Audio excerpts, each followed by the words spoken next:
I am Elder Cosmini Sim. Mama Felicia Bokesins. And we are Jesus Reigns Restoration Ministry. Amen. Amen. And this is part 5 of our lesson. Sehemu hii ni ya 5 ya somo hili. Sound doctrine. Mafundisho yenye uzima. Sound doctrine. Mafundisho yenye uzima. Hallelujah.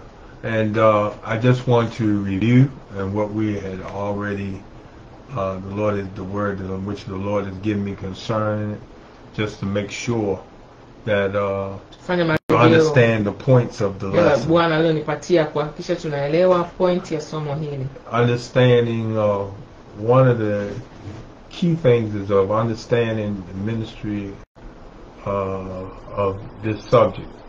Umuhimu sana kuelewa somo hili.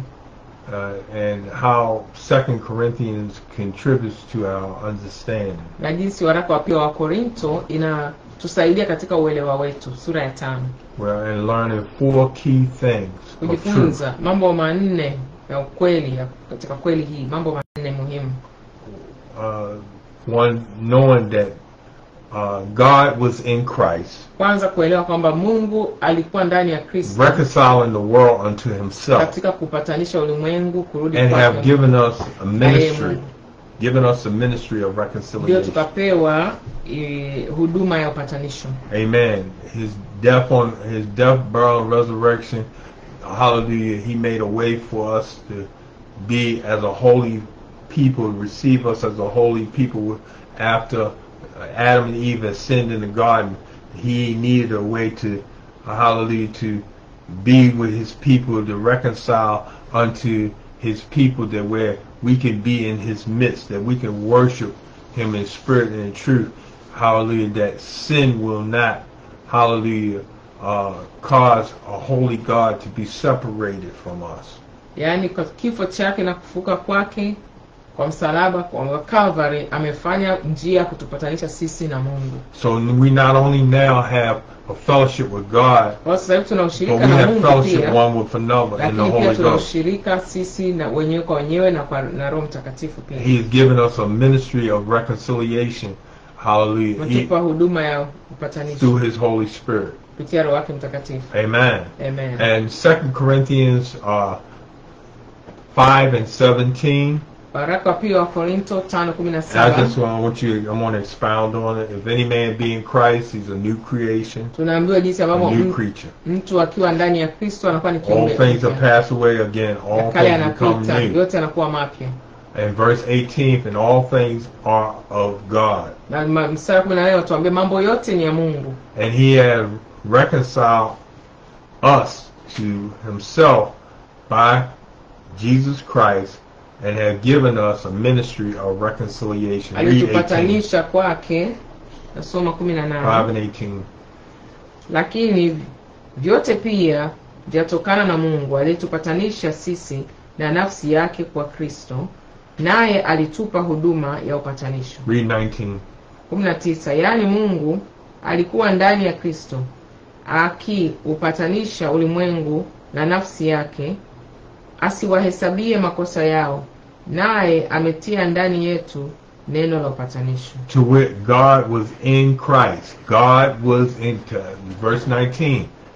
To wit, God was in Christ, reconciling the world unto himself, not imputing their trespasses unto them, and have committed unto us the word, the doctrine of reconciliation, of forgiveness, of mercy,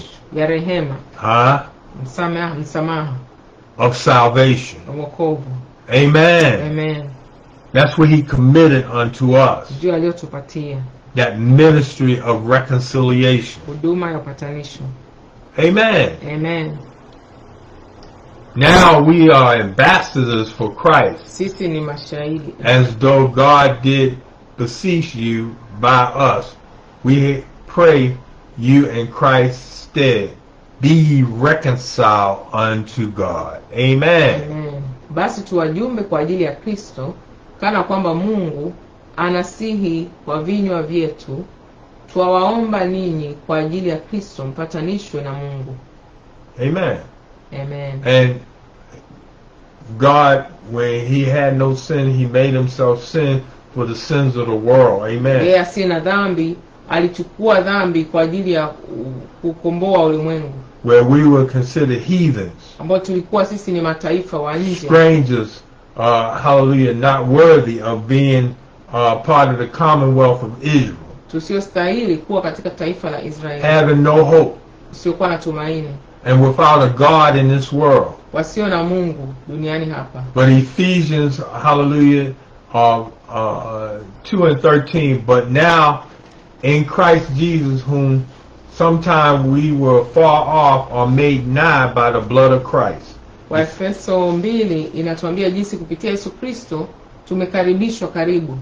Ephesians 2:14, he is our peace, and have made both one, and have broken down the middle wall of partition, hallelujah, between us, and have abolished in his flesh the enmity, even the law of commandments obtained in ordinance, for to make himself of twain one new man, so making peace. Amen. Mstari wa 15, read that. 14 na 15, kwa maana yeye ndiye amani yetu, aliyetufanya sisi sote tuliokuwa wawili kuwa mmoja, akakibomoa kiambaza cha kati kilichotutenga, naye akiisha kuondoa ule uadui kwa mwili wake, ndiyo sheria ya amri zilizo katika maagizo, ili afanye hao wawili kuwa mtu mpya mmoja ndani ya nafsi yake, akafanya amani. So from the sins of Adam and Eve that separated them from a holy God, God had a plan. Mungu alikuwa na mpango to redeem man back unto himself, kurudisha mwanadamu to have fellowship with his people, kuwa na ushirika na watu wake. So it wasn't nobody in heaven and nobody in earth that could do such a thing as far as bringing redemption except Jesus. Hakuwepo yeyote duniani wala mbinguni kuleta upatanishi huo. For it is written, I come in the volume of the book to do thy will, O God. Kwa maana imeandikwa, anakuja kufanya mapenzi yako, e Bwana. Amen. God came down through 42 generations. Mungu alishuka vizazi 42 to redeem us of our sins. Kutukomboa na dhambi zetu. Amen. Amen. And hallelujah. And by the shedding of his blood brought remission of sins.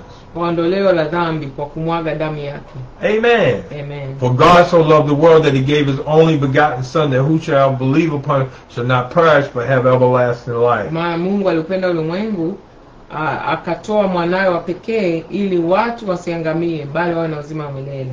Amen. Kila amini asipotee. Amen. Amen. The word became flesh and dwell among us. Neno likachukua mwili likaishi katikati yetu. Amen. Amen. In the beginning was the word was God, and the word was with God, and the word was God.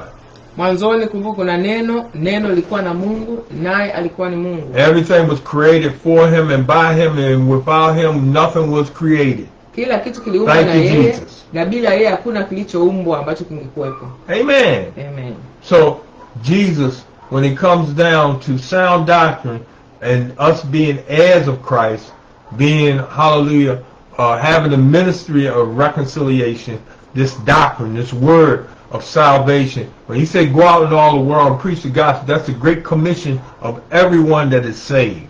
Yote aliyokolewa amepewa amri aende ulimwenguni aihubiri injili. Well, I remind you again that Jesus said, ye are my witnesses and ye shall testify of me. Maana Yesu Kristo alituambia sisi ni mashahidi wake na tutamshuhudia yeye. Amen. Amen. In verse 17, and came and preached peace, and ye were far off, and to them that were not, for through him we both have access by one Spirit unto the Father. Amen. Amen. Read them too, please. Akaja akahubiri amani kwenu ninyi mliokuwa mbali, na amani kwa wale waliokuwa karibu. That's 17. 18. kwa maana kwa yeye sisi sote tumepata njia ya kumkaribia Baba katika roho mmoja. Now therefore we are no more strangers, hallelujah, or foreigners, but through reconciliation of Christ and the ministry of reconciliation, we are fellow citizens with the saints and of the household of God. Read 19. 19. Basi tangu sasa ninyi si wageni wala wapitaji, bali ninyi ni wenyeji pamoja na watakatifu, watu wa nyumbani kwake Mungu. And are built upon the foundation of the apostles and the prophets, and Jesus Christ being himself the chief cornerstone. There you go. Read please. Mmejengwa juu ya msingi wa mitume na manabii, naye Kristo Yesu mwenyewe ni jiwe kuu la pembeni. In whom all the buildings fitly firm together, growing unto a holy temple in the Lord, in whom ye also are built together as a habitation, as a house, as a place of God through the Spirit. Read, please. Katika yeye jengo lote linaunganishwa vema na kukua hata liwe hekalu takatifu katika Bwana. Katika yeye ninyi nanyi mmejengwa pamoja kuwa maskani ya Mungu katika. Another thing to remember from this lesson and what occurred in the Galatian and also in the Corinth church. Kingine cha kukumbuka kilichotokea kwa Galatia na Wakorinto. True ministry in Christ it also involves suffering and victory.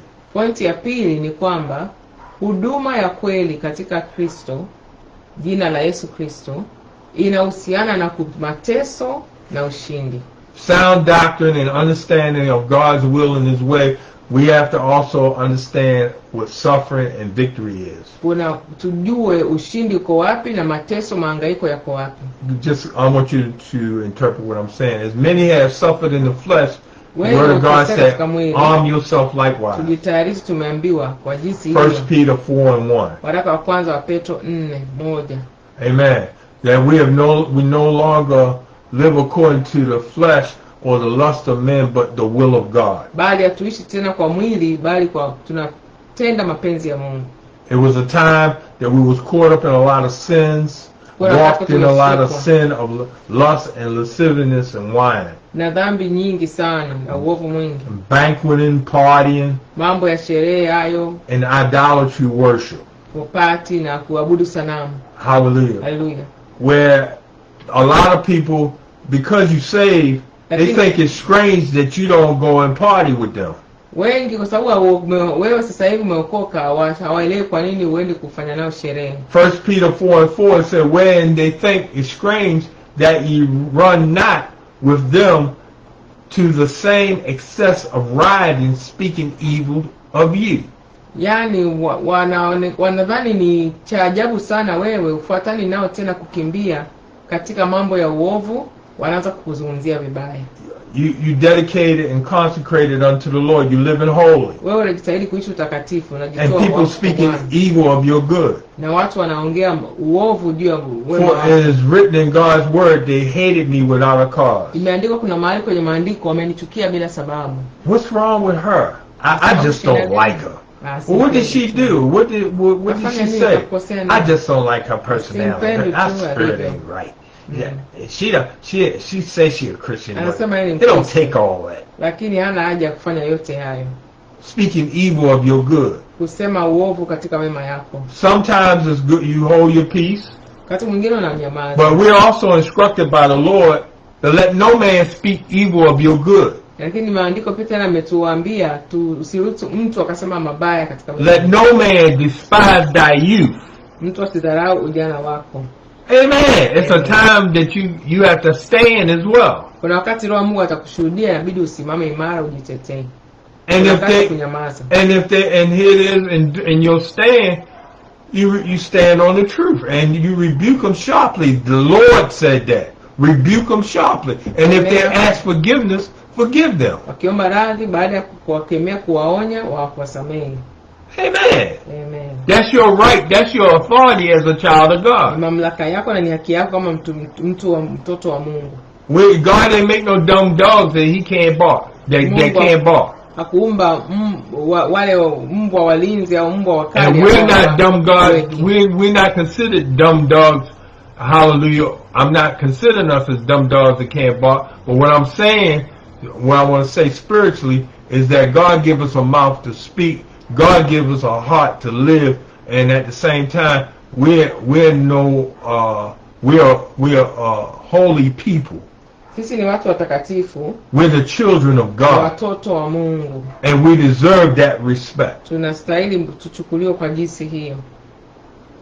Tuheshimiwe kwa jinsi hiyo. I'm a child of God. You can't treat me any kind of way. Mimi mtoto wa Mungu. I'm not going to allow that. Vyote vile sitaruhusu. So they marvel that you don't go party or you don't run the ride with them when they go to do what they do.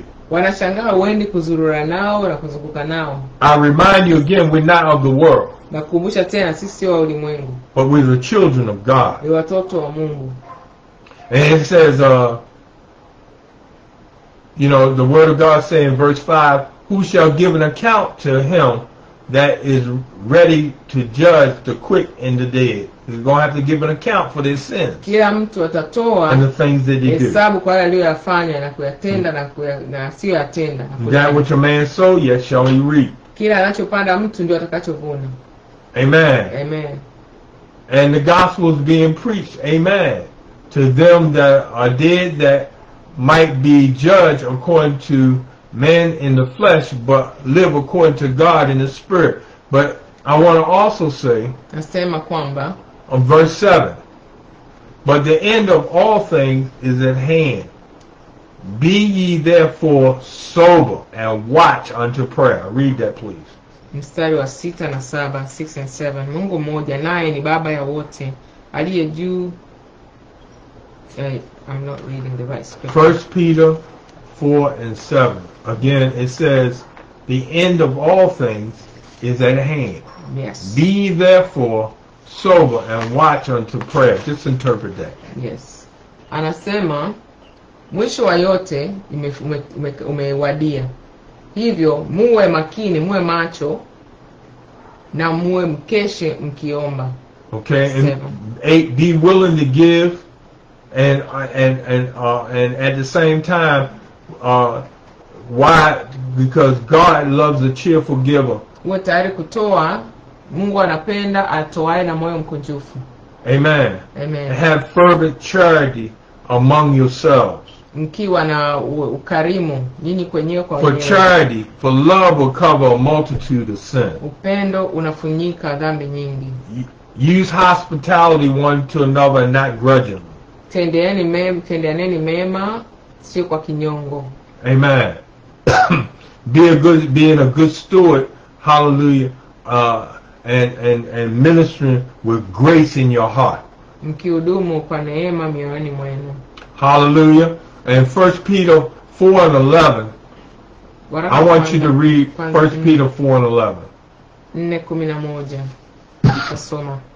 Mtu akisema na aseme kama mausia ya Mungu, mtu akihudumu na ahudumu kwa nguvu anazojaliwa na Mungu, ili Mungu atukuzwe katika mambo yote kwa Yesu Kristo. Utukufu na uweza una yeye hata milele na milele. Amen. Amen. 1 Peter 4 and 11. If any man speak, let him speak as an oracle of God. Amen. If any man minister, let him do it as of the ability which God giveth, that God in all things may be glorified through Jesus Christ, to whom be praise and dominion for ever and ever. Amen. Amen. If you minister as a representative of God, as an ambassador of Christ, as a witness of God, as a child of God. Remember that you represent the Lord. Unapohudumu ujue unamwakilisha Bwana. Ufanye kazi kwa heshima na kushukuru kwamba una hiyo nafasi. Amen. Amen. What would Jesus do? He going to walk in righteousness and true holiness. Ujue Yesu angetendaje? Angetenda kwa utakatifu na kwa haki. Follow peace with all men, tafuta amani na watu Holiness without no man shall see the na Lord. utakatifu, nao utakatifu ambao bila huo hakuna atakayemwona Keep Bwana. yourself spotless. Keep Jiweke, yourself out of sin. jiweke mbali na dhambi. Amen. Amen. There's no condemnation to them that walk after the flesh. Correction. There is no condemnation, Hakuna hukumu no sin to them that walk after the Spirit, wala dhambi kwa wale watembeao kufuatana na roho and not after the flesh. na sio katika mwili. No sin to them that walk in the Spirit. Hakuna dhambi kwa wale wanaoenenda katika I roho. believe. Hallelujah. I think that's Romans 8:1. Ni Warumi 8:1, That not walk after the flesh, but after the Spirit. ambao wanatembea sio katika mwili bali katika Amen. roho. Amen. And so, 1 Corinthians 15 and 53 through, hallelujah, 58, where it talks about, hallelujah. I want you to interpret. Hallelujah. And we talked about corruption putting on incorruption, and mortal putting on mortal, and being changed, amen, in a moment and twinkling of an eye, and hallelujah, at the last trump. Say that, please. Mstari wa yani tutabadilishwa wakati ule wa mwisho, kwa punde tutabadilishwa. Amen. And it says, Mstari wa 53, and it says, death is swallowed up in victory. And it says, O death, where is thy sting? O grave, where is thy victory? The sting of death is sin, and the strength of sin is the law. But thanks be to God, which giveth us the victory through Jesus Christ our Lord. Amen. We got the victory. Amen. And God has made us more than conquerors in Him. na Bwana ametufanya kuwa washindi katika yeye. Mstari wa Read 55 to 57, please. Nitasoma kutoka 53 mpaka 57. Maana sharti huu uharibikao uvae kutokuharibika, nao huu wakufa uvae kutokufa. Basi huu uharibikao utakapovaa kutokuharibika, na huu wakufa utakapovaa kutokufa, hapo ndipo litakapokuwa lile neno lililoandikwa, mauti imemezwa kwa kushinda. Kuwapi ewe mauti kushinda kwako? Au wapi ewe mauti uchungu wako? Uchungu wa mauti ni dhambi, na nguvu za dhambi ni torati. Lakini Mungu na ashukuriwe, atupaye kushinda kwa Bwana wetu Yesu Kristo. We have the victory in Christ Jesus as saints of God, as heirs of Christ. Kama warithi wa Yesu Kristo. Amen. And God has made us more than conquerors in Him. Na Bwana ametufanya washindi katika yeye. We are on the winning side. Tuko katika upande wa ushindi. The devil knows, the word, according to Scripture, the devil knows he got but a short time. Lingana na maandiko, shetani anajua muda wake umefika mfupi sana. But he gonna try anyway, and he gonna leave. If he gonna leave kicking and screaming. Akubali, anataka aondoke kwa vita. 1 Corinthians 15 and 58. Therefore, my beloved brethren, be steadfast, unmovable, always abounding in the work of the Lord, for as much as ye know that your labor is not in vain in the Lord. Read, please. 58. Basi ndugu zangu wapendwa, mwimarike, msitikisike, mkazidi sana kutenda kazi ya Bwana siku zote, kwa kuwa mwajua ya kwamba taabu yenu sio bure katika Bwana. Amen. Hallelujah. 1 Timothy 4 and 6.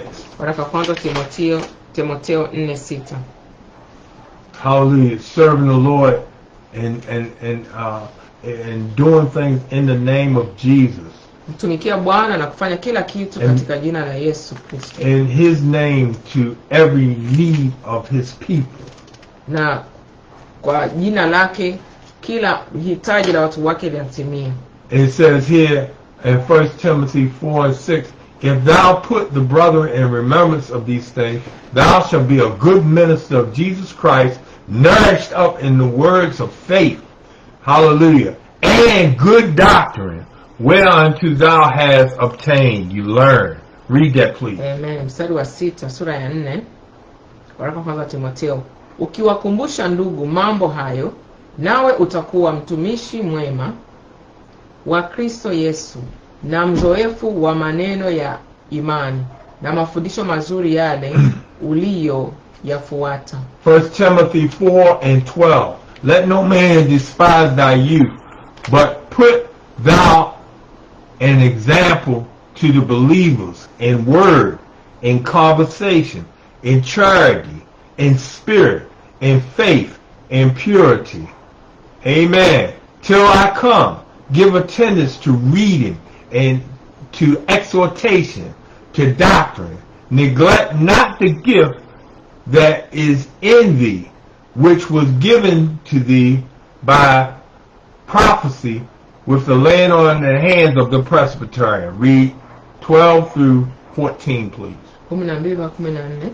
Mtu awaye yote asiudharau ujana wako, bali uwe kielelezo kwao waaminio katika usemi na mwenendo, na katika upendo na imani na usafi.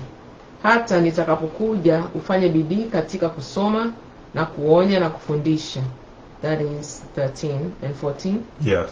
Usiache kuitumia karama ile iliyomo ndani yako, uliopewa kwa unabii na kwa kuwekewa mikono ya wazee. Hallelujah. Hallelujah. The word of God proved what Elder Sim said was true in the prior lesson, in reference to not letting no man despise thy youth, and be an example to the believers in word, in the word, in sound doctrine, in conversation, in charity, in love, in spirit, in the Holy Ghost. Hallelujah. In faith, in purity. We talked on these subjects when it comes to sound doctrine and serving God's people katika kumtumikia Mungu, and having a ministry and a word of reconciliation and fellowship with the people. You got to do all this and more. Inabidi ufanye yote haya na zaidi aliyoambiwa afanye hapa. These examples that I gave you, mfano aliyotoa, let this mind, the word of God say, be in you as is also in Christ Jesus. Tunaambiwa wacha haya maneno yawe ndani yako na katika Yesu Kristo. Till I come, attend to reading the word of God. Tunaambiwa fuatilia kusoma. What I'm doing now, teaching, preaching, exhortation, lifting up the name of Jesus. Nachokifanya sasa hivi kumuinua Yesu Kristo. Exhortation of the word. Kuinua neno. Amen. Amen. That God be edified, that he be lifted up, and we're to edify one another in the word of God. Tuinuane wenyewe kwa wenyewe katika neno la Bwana. And then it says here, to doctrine. Katika mafundisho. Amen. Amen. Proving those things in the word of God. Stand along, hallelujah, in line with the word of God, that we may live. Ili tuweze kuishi, tukaishi milele kuendana na neno la Mungu kwa makini. Neglecting not the gifts in which God give you, like I said earlier, not sitting on your hands and God said go, and God's given an example. He said, which one did the will of his master? Which one did the will of God? The one that say, I go now and don't, or the one that say, I'm not going but repent and went? It's, amen. Say that please in Swahili. 14 tunaambiwa tusidharau karama tulizopewa. Manake tunaambiwa kwenye maandiko tena, nani anahukumiwa? Aliyesema siendi akaja akaenda, au aliyesema naenda alafu asiende? The answer is the one that did the will of his God, of the Lord, was the one that said I'm not going, but he repented and said I go. Alihesabiwa haki yule aliyesema siendi akaja akatubu akaona aende. Always have a yes for Jesus. Muda wote uwe na ndio kwa ajili ya Bwana. We owe him. Amen. Tunawiwa naye, tunadaiwa naye. Thank you, Jesus. Asante Yesu. And here it says in 1 Timothy 4:15, for us to meditate upon these things. I mentioned meditation of the word and the doctrine earlier in the lesson. Katika somo nilisema kuhusu kutafakari. And to give yourself wholly to him. Na kujitoa kamili. In verse 15 it says it's profitable for all. Tunaambiwa hayo ni faida kwa wote tukitafakari maandiko mambo haya. Amen. Amen.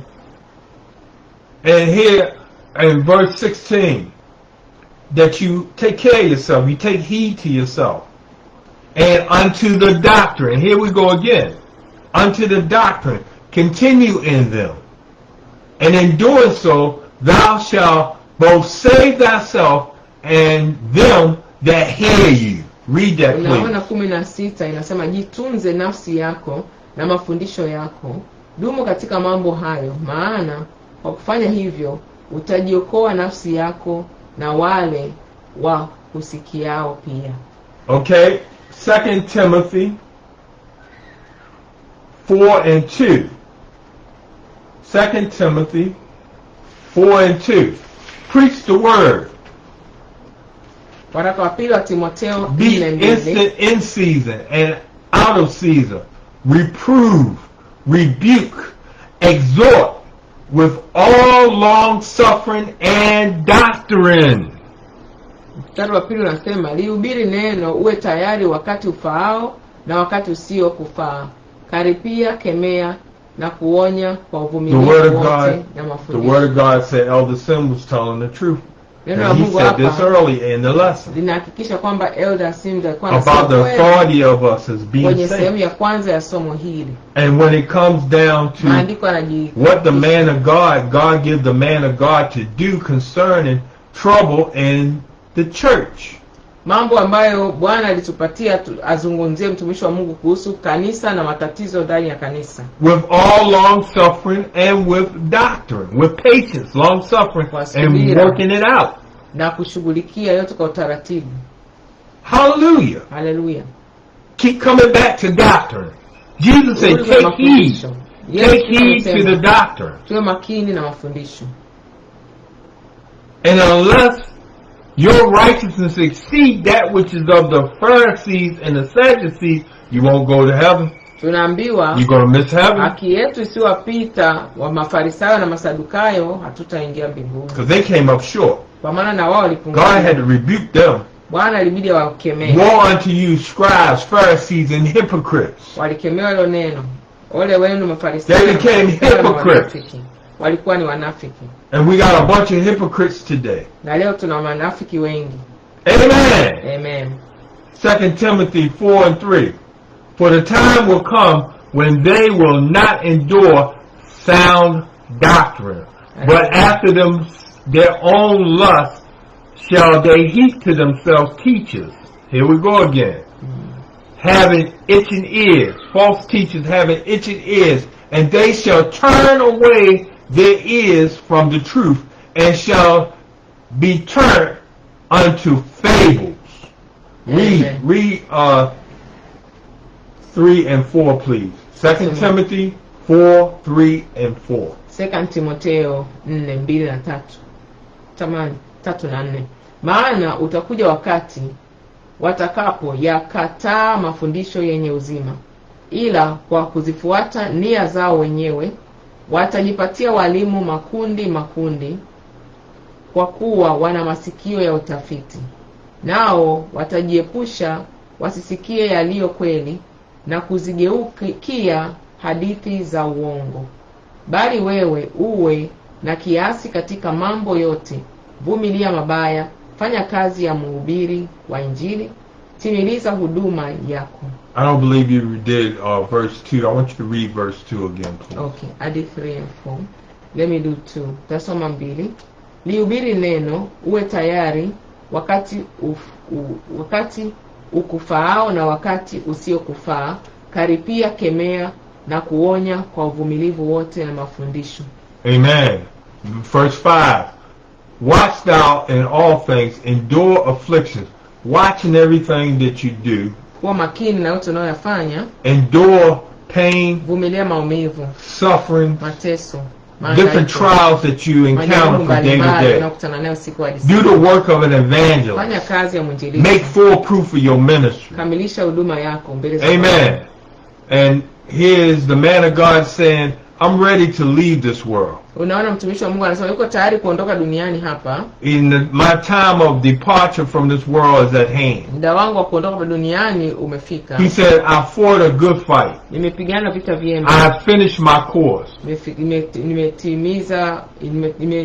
Nimetimiza kazi yangu. I have kept the faith. Nimetunza imani. And he's saying, laid up for me is a crown of righteousness that the Lord will give me in that day. Hayo baada ya hapo nimewekewa taji ya haki ambayo Bwana mhukumu mwenye haki atanipa siku hiyo. But he's saying also in verse 8, mstari wa 8, and that he shall give to me in that day, and not only to me, but unto all them also that love his appearance. Amen. Mstari wa 8, baada ya hayo nimewekewa taji ya haki ambayo Bwana mhukumu mwenye haki atanipa siku ile, wala si mimi tu, bali na watu wote pia waliopenda kufunuliwa kwake. And the other point that I will make in this lesson is leaders in ministry need to support and trust from those who they minister to. Ninachosema hapa point nyingine, wanaofanya kazi ya Mungu inabidi waaminike na wapate support kutoka kwa wale ambao wanawatumikia. Amen. And talking about unity, talking about fellowship. Philippians 2:1. Wafilipi 2:1. Amen. If there be any fellowship, I want you to interpret. If there be any fellowship in the Spirit, ikiwa katika kuna ushirika, any vows of mercies, mambo ya rehema, fulfill ye my joy, that you all be like-minded. Timiliza furaha yangu ili wote muwe na nia moja, fahamu that you have the same love one for another, moja wenyewe kwa wenyewe, being on one accord with one mind, simama moja na fahamu moja. Amen. Don't have a whole bunch of strife or vain glory about you. Kusiwe na ugomvi au mambo ya kushindana. Because it's not about you, it's about Jesus. Manake sio kuhusu wewe, ni kuhusiana na Yesu. Esteeming one another higher than each other, esteeming one another in love. Kila mmoja muone mwingine ni muhimu au maana kuliko yeye mwenyewe. In verse 4, 2 and 4 it says, look not on every man of his own thing, but every man also on the things of others. Kila mtu asione mambo yake mwenyewe, bali kila mtu aone mambo ya wengine Amen. Verse 5, let this mind be in you, which was also in Christ Jesus. Anasema wacha ufahamu huu uwe kwako na pia uwe katika Yesu Kristo. And on the day of Pentecost, Acts 2 and 4, when it comes down to sound doctrine, when it comes down to the gospel of Jesus Christ and what you were taught, what you've been, hallelujah, what you've seen, what you handled with your own hands, what you've seen with your own eyes, people being filled with the Holy Ghost. Matendo ya Mitume 2:42 inazungumzia jinsi ambavyo walisimama imara katika mafundisho ya wanafunzi wa Yesu Kristo na ushirika wakimega mkate na katika maombi. Along with one Lord, one faith, one baptism pamoja na imani moja, ubatizo mmoja katika Yesu Kristo. Being filled with the Holy Ghost. Wakijazwa na Roho Mtakatifu. Acts 2:38 saving. Matendo ya Mitume 2:38. The original plan of salvation. Mpango wa wokovu. It says in Acts 2:42, and they continue steadfastly in the apostles' doctrine and fellowship and breaking bread and in prayers. Ndio tunaona mstari 42, waliendelea katika mafundisho ya wanafunzi wa Yesu Kristo na ushirika na kumega mkate na maombi. And the apostles' doctrine, mafundisho ya which was chosen and ordained by God, waliochaguliwa na Bwana. Amen. Amen. Over the churches. Juu ya makanisa. Not man's gospel, sio injili ya binadamu, but God's gospel, bali injili ya Mungu mwenyewe wa kweli. The word of God is not by any private interpretation, neno la Bwana sio la kutafsiriwa na mtu binafsi anavyoona yeye mwenyewe, but by holy men that were moved by the Holy Ghost, bali na watu watakatifu walio guswa na Bwana. It's not a black thing, it's not a white thing, it's a holy thing. Sio ya mweupe mweusi, ni kitu cha utakatifu. Amen. All lives matter. Maisha yote ni muhimu. Thank you, Jesus. Amen.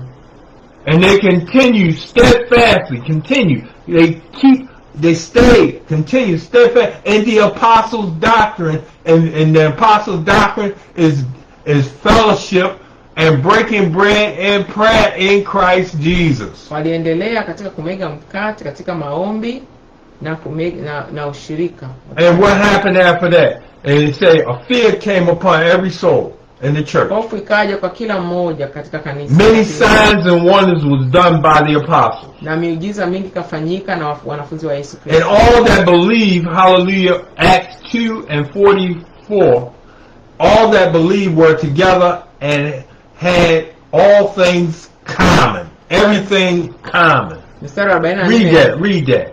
Acts 2:44. They had everything.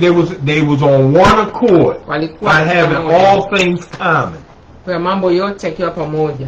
44 Right. Acts 2:44. inasema, na wote walioamini walikuwa mahali pamoja na kuwa na vitu vyote shirika. And they sold their possessions and their goods and gave to every man according to their need. Amen.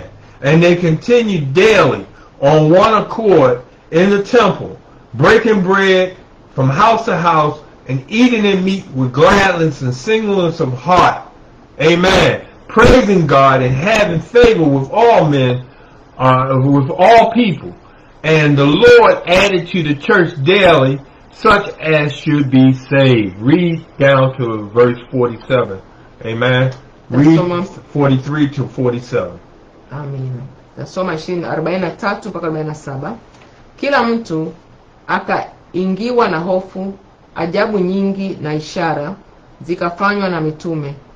Na wote walioamini walikuwa mahali pamoja na kuwa na vitu vyote shirika, wakiuza mali zao na vitu vyao walivyokuwa navyo, na kuwagawia watu wote kama kila mtu alivyokuwa na haja. Na siku zote kwa moyo mmoja walihudumu ndani ya hekalu, wakimega mkate nyumba kwa nyumba, na kushiriki chakula chao kwa furaha na kwa moyo mweupe, wakimsifu Mungu na kuwapendeza watu wote. Bwana akalizidisha kanisa kila siku kwa wale waliokuwa wakiokolewa. Amen. Acts, we're going to conclude this lesson from reading from Acts 20 and 28 through 35. Acts Tutamaliza kwa chapter 20, kusoma sura 20 verse 28. kuanzia 28. Starting there, it said, the man of God before his transition, Mtumishi wa Mungu kabla hajachukuliwa hapa duniani, he given a exhortation or warning also to the church. akaonya kanisa. He Hapa says, usia wa mwisho. take heed therefore unto yourselves and to all the flock over the which the Holy Ghost have made you overseers to feed the church of God, which he have purchased with his own blood. Read. Inasema, jitunzeni nafsi zenu na lile kundi lote nalo ambalo Roho Mtakatifu amewaweka ninyi kuwa waangalizi ndani yake, mpate kulilisha kanisa lake Mungu alilolinunua kwa damu yake mwenyewe. We have to feed the flock of God sound doctrine. Inabidi kulisha kondoo wa Bwana mafundisho ya When we Injili. open our mouth, we can speak life or death. Choose to speak life. Tukifungua kinywa chetu tunaweza kuzungumza uzima au mauti. And then Chagua kusema uzima. speaking life, you're speaking Jesus Christ. Kwa kusema uzima unamzungumzia You're Yesu speaking Kristo. salvation. Unazungumzia wokovu. Hallelujah. Haleluya. Feed the flock of God through the Holy Ghost, Lisha kondoo wa where Bwana God has made you overseers ambao Bwana amekupa to kuangalia. feed the church of God Ulisha kanisa la Bwana that was purchased by his precious blood. lililonunuliwa kwa damu yake ya thamani. 29. For I know this, that after my departure shall grievous wolves enter in among you, not sparing the flock. Read. Najua mimi ya kuwa baada ya kuondoka kwangu mbwa mwitu wakali wataingia kwenu, wasilihurumie kundi. And what he says, Jesus says, I send you as sheep among wolves. But at the same time, Jesus made it clear, I'm the good shepherd. Yesu Kristo amesema wazi yeye ni I watch over my kondoo people, my mwema, flock. anatunza kondoo wake. But he sent us among sheep among wolves, that they will become sheep. Anatupeleka katikati ya mbwa mwitu.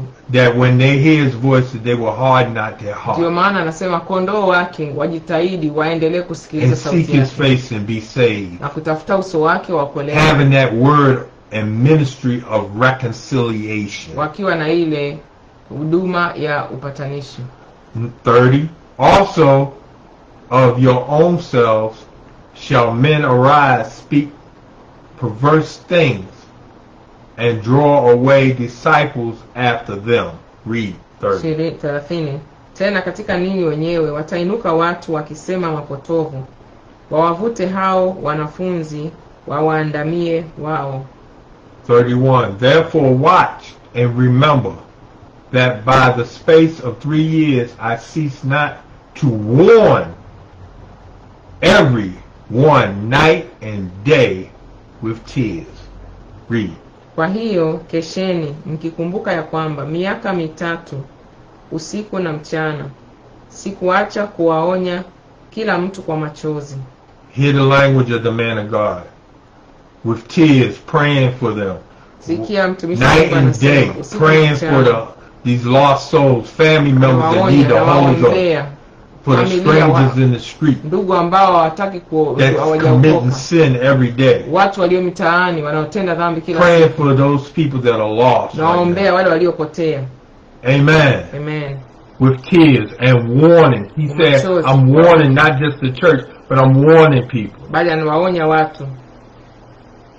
Watch and remember, he said to you Asema, as a saint. kumbuka kama mtakatifu. Amen. Amen. God tell us to put his people in remembrance of these things. Bwana anasema tukumbushe watu. At least it's a time that you can, these things could slip. Kuna You mambo can unaweza forget. ukapitiwa ukasahau. So you need to be reminded. Inabidi ukumbushwe. Amen. Amen. And now, brethren, I command you to God. Correction. I commend you. Praise the Lord. Amen. And now, brother, I commend you to God and to the word of his grace, which is able to build you up and to keep you and to give you an inheritance among all them which are sanctified. Read that, please. 32. Basi sasa nawaweka katika mikono ya Mungu na kwa neno la neema yake ambalo laweza kuwajenga na kuwapa urithi pamoja na wote waliotakaswa. I have covered no man's silver. I have covered no man's silver or gold or apparel. I ain't robbed nobody. Read. 33 nasema sikutamani fedha wala dhahabu wala mavazi ya mtu. Read 34 and 35. 34-35. Ninyi wenyewe mnajua ya kuwa mikono yangu hii imetumika kwa mahitaji yangu na ya wale waliokuwa pamoja nami na samani. Katika mambo yote nimewaonyesha ya kuwa kwa kushika kazi hivi imewapasa kuwasaidia wanyonge na kuyakumbuka maneno ya Bwana Yesu jinsi alivyosema mwenyewe, ni heri kutoa kuliko kupokea. Verse 34 and 35. Yea, ye yourself know that these hands have ministered unto my necessities and to them that were with me. In verse 35, I have showed you all things, how that so laboring ye ought to support the weak, and to remember the words of the Lord Jesus, how he said, it is more blessed to give than to receive. Amen. Amen. For the Lord loves a cheerful giver. Hallelujah. Hallelujah. This concludes Hapa inafikia part mwisho 5 of our lesson, sehemu ya 5 na somo lote Sound la leo, Doctrine. mafundisho yenye uzima. And we pray that the Lord bless you and keep you, Tunakuombea Bwana kubariki, and that the akuhifadhi, grace of God na neema za Mungu and the sweet communion of the Holy Ghost na ushirika wa Roho be Mtakatifu with you all this day and viwe nanyi forevermore. sasa na hata And milele. these blessings we ask in Jesus' Baraka name. Yesu naomba kwa jina la Yesu And for Kristo. Jesus' sake we say with thanksgiving. Tunaomba na kushukuru. Amen. Amen. Amen. Go with God. Wanende na Bwana. Hallelujah. Hallelujah.